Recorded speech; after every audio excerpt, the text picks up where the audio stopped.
श्रवण संघ के अंदर कट्टरता नहीं थी, लेकिन अब वक्त है कट्टर बनने का। डैमेज पर डैमेज होता जा रहा है, लेकिन संघ की तरफ से ऐसा कोई नियोजन नहीं, ऐसी कोई चर्चा नहीं कि इसको कैसे हम रोकथाम कर सकते हैं। फिर काहे के संघ के बड़े हो गए। हमारे चातुर्मास का बाइकआउट करते हैं, हम उनके चातुर्मास में नहीं जाएंगे, चाहे घर बैठ करके सामाजिक। जो हमारे गुरुओं के दर्शन करने के लिए नहीं आते, हमें क्या पड़ी है। हमारे घर टूटते जा रहे हैं, घर बिखरते जा रहे हैं, और हम कुछ कर ही नहीं रहे। कि जब आपके चातुर्मास होते हैं, उनका असहयोग आंदोलन चालू रहता है। जब उनका चातुर्मास होता है और आप सहयोग करने धड़ाधड़ आने लग जाते हैं। कि जो मेरे बाप की बुराई करता है, जो मेरे परिवार की बुराई करता है, और मैं वहां जाकर के अपना नाक रगड़ूं, अगर जरा भी स्वाभिमान होगा तो ऐसा कभी भी नहीं कर पाओगे। बाढ़ लगाओ, और बाढ़ से भी नहीं सुरक्षा होती है तो बिजली वाली बाढ़ लगाओ। असहयोग आंदोलन शुरू करो। जो तुम्हारे को सहयोग नहीं करते, यहां पर आज हमारा चातुर्मास है,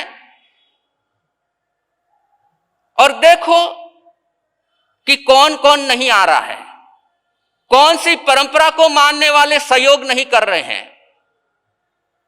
और आगे जब कभी उनका चातुर्मास हो, क्या करना, सिर्फ आगे की पंक्ति में बैठ करके मुंह हिलाने से काम चलने वाला नहीं है।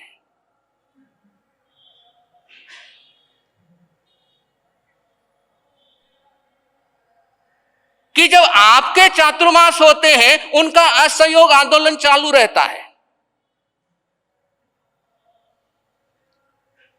और जब उनका चातुर्मास होता है और आप सहयोग करने धड़ाधड़ आने लग जाते हो,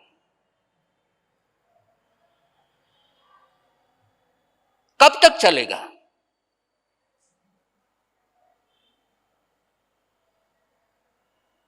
और कब तक इस प्रकार से चलाओगे।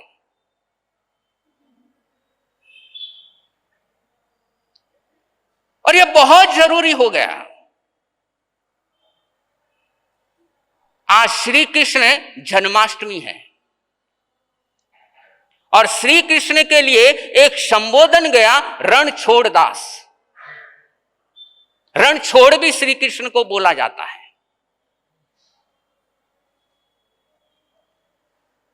और ये नाम किस लिए पड़ा। श्री कृष्ण का नाम रण छोड़ क्यों पड़ा।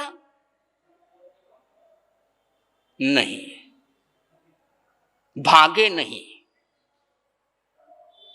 वो युद्ध टालना चाहते थे। वो युद्ध के मैदान में नहीं जाना चाहते थे, वो युद्ध को छोड़ना चाहते थे। और पूरा प्रयास किया कि युद्ध के मैदान में नहीं जाना पड़े। लेकिन जब सामने वाला ज्यादा ही मजबूर कर दे, और अभी तक तो रण छोड़ बने हुए हो, लेकिन अब कृष्ण बनो। कि जब सामने वाला ज्यादा ही मजबूर कर दे, सामने वाला माने ही ना,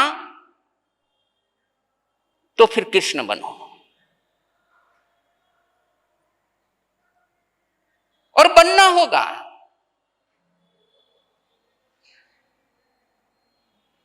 और जब तक बनोगे नहीं, आपके संग की ताकत निरंतर घटती ही जाएगी।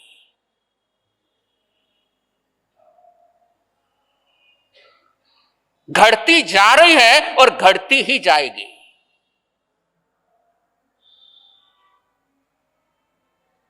इसलिए वर्तमान के माहौल के अंदर, क्योंकि तीर्थंकर भी द्रव्य क्षेत्र काल अनुरूप धर्म कथयंती तीर्थंकरा, कि तीर्थंकर व्यवहार धर्म का उपदेश द्रव्य क्षेत्र काल को देख करके फरमाते हैं कि इस समय क्या जरूरत है। आज से 20 साल पहले असहयोग आंदोलन की जरूरत नहीं थी, क्योंकि आपस के अंदर प्रेम था, एक दूसरे के प्रति सद्भावना थी, राग द्वेष नहीं था, कट्टरता नहीं थी। लेकिन आज का माहौल कि जो हमारे को सहयोग नहीं करता उनका हम भी बायकॉट करते हैं। और जब तक ये दिल आपका हो नहीं पाएगा, आप अपने संघ और समाज को कमजोर करते ही जाओगे।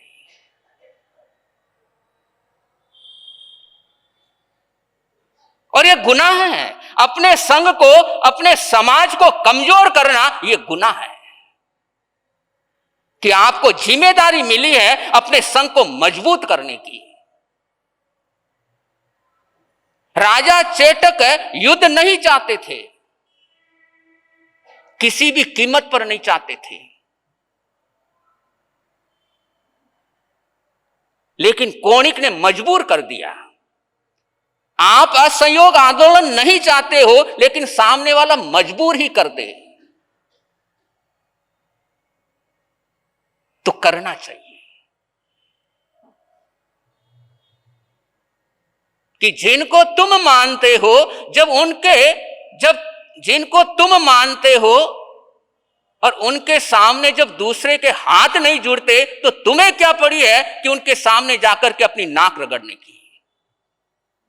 अगर जरा सा भी स्वाभिमान तुम्हारे अंदर होगा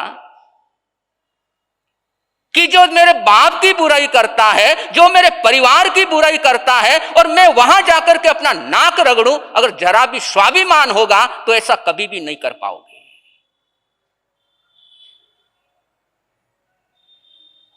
जरा भी स्वाभिमान बचा होगा कि जो मेरे गुरुओं की बुराई करते हैं, मेरे गुरु परिवार की बुराई करते हैं, मेरे संघ समाज की बुराई करते हैं, और मैं वहां जाकर के फिर नाक रगड़ता हूं, क्या जरा सा भी स्वाभिमान नहीं? क्या धर्म का ठेका तुम ही लोगों ने लेकर के रखा हुआ?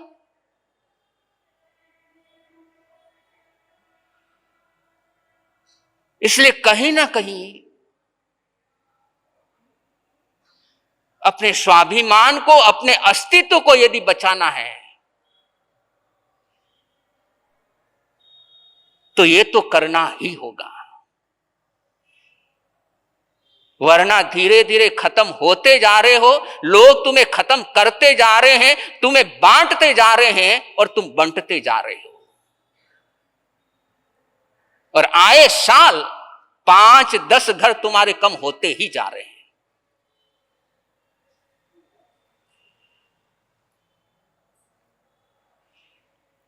और ये कह करके अपनी जिम्मेदारी से छुट्टी नहीं पा सकते कि हम क्या कर सकते हैं।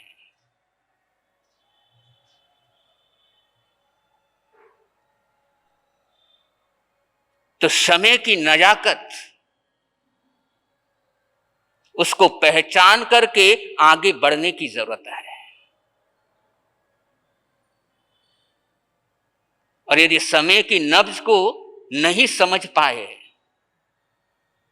और उसी ढरे पर चलकर आगे बढ़ते गए कि हमारे गुरुओं ने बोला, जिस समय गुरुओं ने फरमाया उस समय उन्होंने सही फरमाया था, उस समय स्थिति वैसी थी कि सबकी सेवा करो, लेकिन आज वैसी स्थिति नहीं है। आज तो सेवा करने जाओगे, आगे क्या होता सब आप लोग जानते ही हो। और भलाई का जमाना यहां पर रहा नहीं है।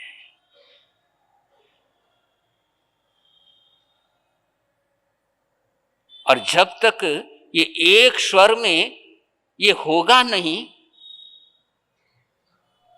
श्रवण संघ के अंदर कट्टरता नहीं थी, लेकिन अब वक्त है कट्टर बनने का। कि कोई हम पर हावी होता जा रहा है, हावी होता जा रहा है, और बड़े आराम से हम आगे बढ़ रहे हैं, हमें कुछ महसूस ही नहीं होता है। डैमेज पर डैमेज होता जा रहा है, लेकिन संघ की तरफ से ऐसा कोई नियोजन नहीं, ऐसी कोई चर्चा नहीं कि इसको कैसे हम रोकथाम कर सकते हैं। फिर काहे के संघ के बड़े हो गए? फिर कैसे कह सकते हैं हम संघ समाज के सर्वे सर्वा है? हमारे घर टूटते जा रहे हैं, घर बिखरते जा रहे हैं, और हम कुछ कर ही नहीं रहे।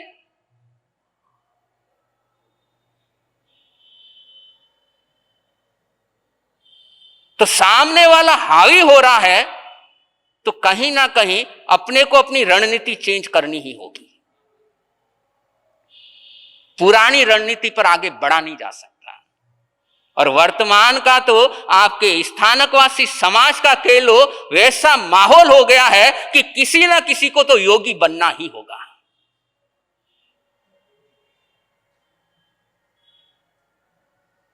और बिना योगी बने वो हिम्मत आ ही नहीं पाएगी कि किसी की आंखों में आंखें डाल करके हम बात कर सके।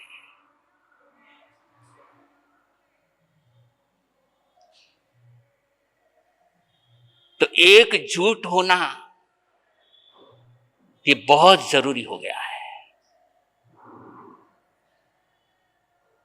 और जब तक एकजुट नहीं होंगे, एक निर्णय पर नहीं पहुंचेंगे कि नहीं, जो हमारे चातुर्मास का बाइकआउट करते हैं हम उनके चातुर्मास में नहीं जाएंगे, चाहे घर बैठ करके सामायिक करेंगे।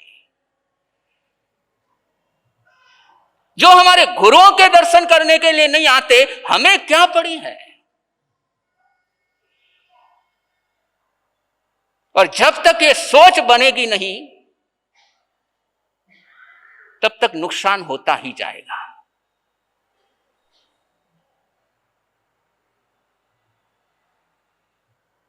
इसलिए थोड़ा समझो, और न केवल समझो बल्कि संभलने के साथ साथ कुछ अपने संघ के ऐसे नियम भी बनाओ कि जो डैमेज हो रहा है वो कम और बंद हो जाए। तो सोचना, समझना और कुछ ना कुछ नए नियम कानून अपने संघ को सुरक्षित करने के लिए, अपना संघ कैसे बढ़ोतरी हो, अपना संघ कैसे मजबूत हो, और उसके लिए तो नियम कानून बहुत जरूरी है। और मेरे को तो आश्चर्य होता है कि पशु आपकी खेती पूरी चर रहे हैं, इधर उधर के पशु आते हैं, आपकी खेती को चरते जा रहे हैं, आपकी फसल को बर्बाद करते जा रहे हैं, और फिर भी आप बाड़ नहीं लगा रहे हो। हैरानी तो इस बात की है। रोज सुबह खेत में जाते हो, देखते हो ये डैमेज हो गया है, अब यहां पर डैमेज हो गया है, अब यहां पर डैमेज हो गया है, लेकिन फिर भी बाड़ नहीं लगाते हो।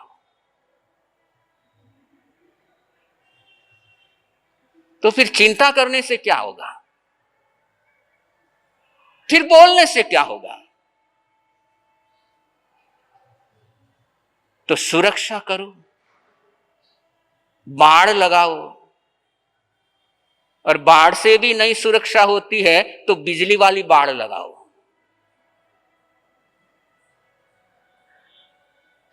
लेकिन सुरक्षा करना, अपने संघ समाज को समृद्ध करना, अपने संघ समाज को मजबूत करना, ये आज की पहली जरूरत बन गई है। और इस तरफ बड़े लोगों का ध्यान जाना ही चाहिए, और ध्यान ही नहीं, एक्शन होना ही चाहिए। और जब तक ये करने की कोई हिम्मत कर नहीं पाएगा, इस नुकसान को कोई रोक नहीं पाएगा। कि जो दायित्व अपने को मिला है, जो जिम्मेदारी अपने को मिली है, कि जिम्मेदारी सिर्फ इतनी सी नहीं है कि चातुर्मास करवा लिया, जिम्मेदारी अपनी खत्म हो गई। ये जिम्मेदारी संघ के अध्यक्ष, मंत्री, पदाधिकारियों की नहीं होती। ये तो एक मामूली सी जिम्मेदारी है। ये तो 100 में से 10% वाली जिम्मेदारी है चौमासे की। तो बाकी 90% तो जिम्मेदारी और जवाबदारी पूरे संघ की होती है कि मेरे संघ के अंदर कोई तकलीफ में तो नहीं है, मेरे संघ के अंदर कोई परेशान तो नहीं है। परेशान है, तकलीफ के अंदर है, आपके संघ का सदस्य है, उसका ध्यान रखना ये संघ की जिम्मेदारी है।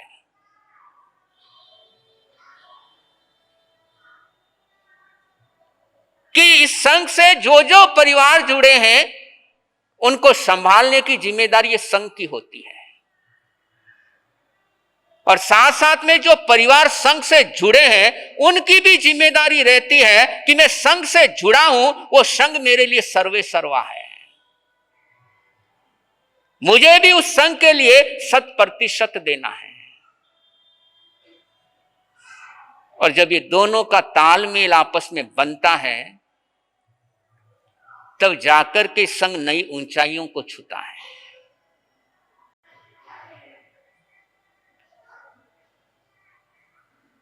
तो समय की नजाकत को समझो और सही धर्म को समझो कि क्या सही है क्या गलत है।